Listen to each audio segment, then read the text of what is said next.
This is Priscilla coming to you from the Layland Museum with my very first artifact spotlight. Today we are talking about mourning veils.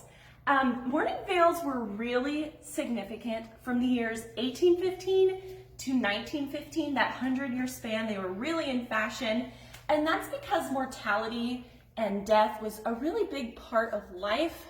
We know that the death rate was a lot earlier and a lot higher during those years. So this was a big part of fashion, and department stores would actually even have their own mourning sections. The black color was derived from monastic life, how clergy and nuns wore black as a symbol of humility. That was kind of the idea with the mourning veil, was that the widower was removing herself from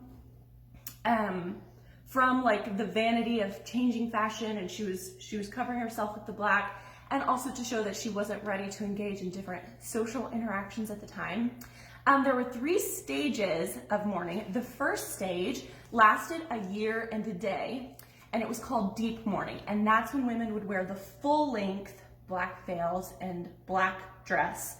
That was just very simple. After a year and a day, they transitioned to the second stage, which was full or second mourning. And as they're moving through these stages, the veils are getting shorter.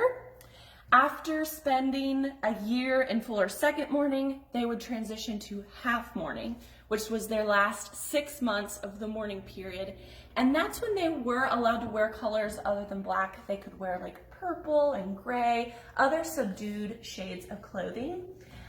Something that's interesting is the material that was preferred to be used during these mourning veils was a material called crepe, and that was preferred because it did not let any light shine through the mourning veil.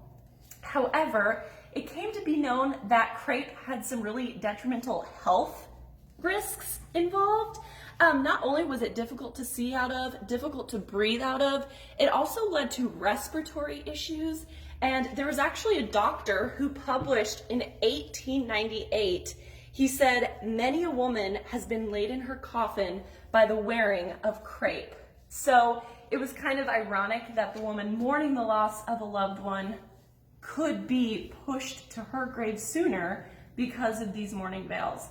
So some women in history who really propelled this fashion statement forward were Queen Victoria and Jackie Kennedy. And they really started to die out not long after JFK's assassination, really into the mid-1950s. They started to lose their popularity. Sales started to plummet, and now obviously we don't wear them. It's just kind of seen that we wear somber colors to funerals.